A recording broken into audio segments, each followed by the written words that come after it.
welcome back to my channel. Today's video is a DIY phone case video, and I'm really excited for you guys to see all of these phone cases that I've made because they're super easy to make and super cheap to make.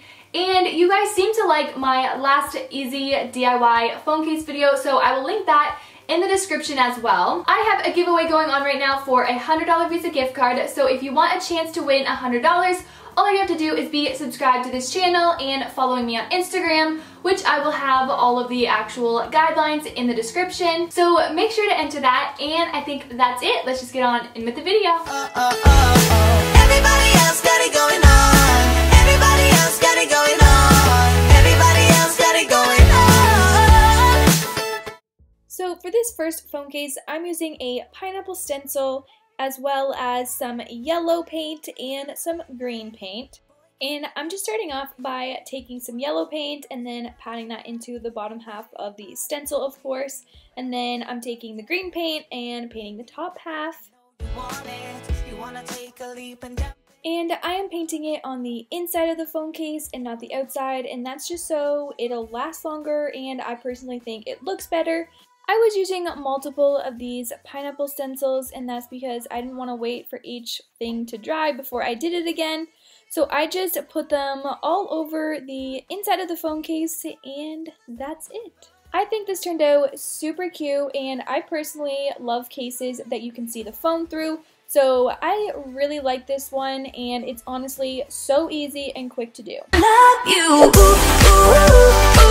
and all the things that you do, ooh, ooh, sounds like a focus when you touch my hair, the words goes away. For this one, I'm using another clear phone case. I'm also using some glitter and some Mod Podge.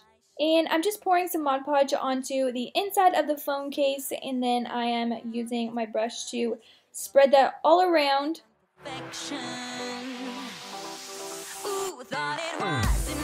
Once I have the glue spread around, then I'm taking my glitter and I'm literally just spreading this out over the entire inside of the phone case.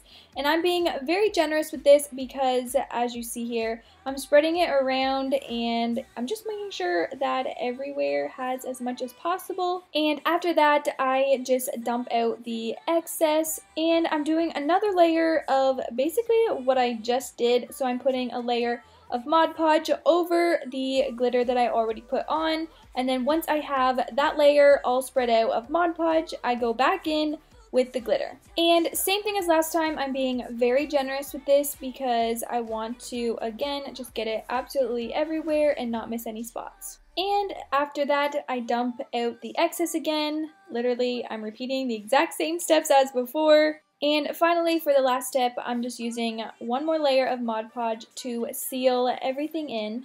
And then after I did the last layer, I just let the case completely dry, and then that is it. You are completely done. Super, super easy phone case, and if you like glitter or anything like that, then I think this case is for you. And also, you can be creative with it by using 2 different types of glitter or anything like that. There's a place where we can go, where it's always shining like the snow.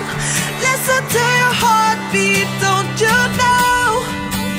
Now, this phone case I think was really fun to make, probably my favorite to make out of all of them, and that is just using nail polish to make little tiny dots basically on this clear case. And yes, I just switched the backgrounds because it was really hard to see on the last one. So I decided to use 3 different colors, and right here I'm just finishing up using the purple, and then I'm going in with blue, and I'm basically just putting the dots right beside each other, almost like they're touching. Actually, some of them I think are touching, but I think it looks good either way if they touch or if they don't touch. And I tried to get them the same size, but that is a little bit of a challenge, and some of them didn't turn out that way, but I think it still looked super cute. The way that worked best for me to get them as close in size as possible was just taking some nail polish left on the brush and then waiting for that to drip a little bit, and then basically pushing down on the case and making like a little bit of a bubble. If that makes sense at all, I think watching is just a lot easier. And as you see here, I'm just finishing up with the pink color, and I think that this turned out good. The purple, blue, and pink combination I think went really good together. And like I said before, I really like phone cases that you can see the phone through, so I also really like that about it.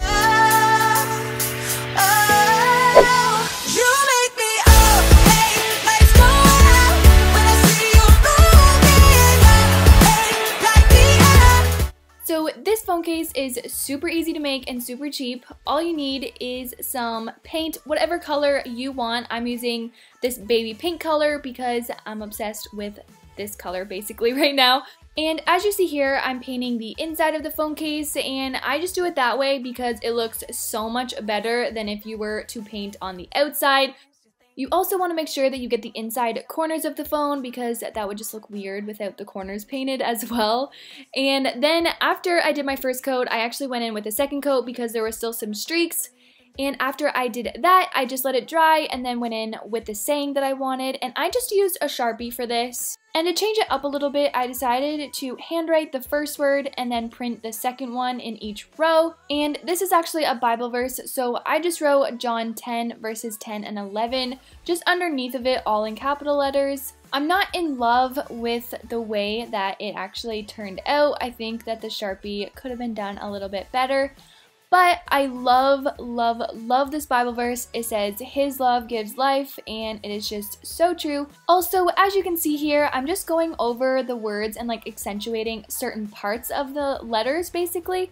And that's just the way that I like to do my writing, I guess. I think that it just looks better that way. But it's totally up to you how you want to write the words on.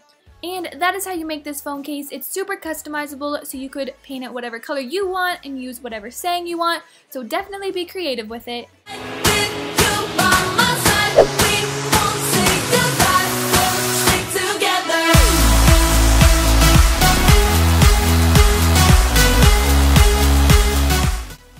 So for this phone case, I am starting out by just tracing the phone case onto a piece of paper. And once I have it all traced out, then I am just starting to cut it out. When you're heading down, when it all just sucks, I'll be your Charlie Brown. Once I have that all cut out, I then move on to using that as the guideline on the next piece of paper that I'm using. I got it from Michael's, and it's actually this plastic see-through kind. I thought it was super cute, and it has handwriting on it. It's like gold, and I just thought it was pretty and would make a cool phone case. So that is what I'm doing right now. Once I had it completely traced, I then proceeded to cut it out. And once I was done cutting that one out, then I was finished. I literally just had to put it in the phone. So as you see, I put the clear one in first and then the white one behind it. And I think this one turns out so good and it's so easy. And I definitely think that this one looks store-bought. It literally kind of resembles like a Kate Spade vibe to me. I think it's super cute and literally so cheap to make. I was on the bed when you undressed, maybe when I pulled you in and felt your breath, then I knew the girl I need you. Smiling like that, I could never resist it. For this phone case, all you will need is some patterned paper. I got this from Michael's again, and I think that it's super, super cute. After tracing, I then obviously proceeded to cut it out. After I cut it out, I then wrote in pencil, "Be kind." I didn't want to mess up, so I used pencil first. And I did it in a little bit of calligraphy-ish, I guess. And I think it turned out pretty good. I then went over it with Sharpie and then again went back over and accentuated different parts of the letters because again, that's just the way that I like it to look. And yeah, I think it's super cute, and I personally think that this one looks like it could also be store-bought. I'm pretty sure I've saw a Kate Spade case that looks very similar to this pattern. Also, side note, I don't really know why I keep channeling Kate Spade, but that's just what I think these look like. It's so cheap and so easy to make. It's 5:30 a.m. Let's be the kids who left, get in trouble again. That stuff got nothing on you. That one's brand new. This last phone case case is the easiest out of all of the ones that I've showed you, and it's very similar to the last two, basically just minus one step. So the last two had 2 steps to each one. This one, literally just 1 step. All you have to do is find a pattern that you like. I bought this patterned paper from Michael's that I thought was super cute, and I'm just tracing the phone and then cutting it out and putting it in the back of the clear phone case. That is literally it. It's so easy, so simple, and so stinking cute. What's also cool about the last 3 that I've shown you is that you can pop them out and switch them out whenever you want to, so you never have a permanent phone case. You can choose which one you want each day, or each week, or each month. So that is all I have for you guys today. I really hope that you guys enjoyed this video as much as I did making it for you. If you aren't subscribed, make sure to do so. And if you want to win $100, check out the description for all of the guidelines for that. And yeah, I think that's it. I will see you guys next week with a brand new video. Bye!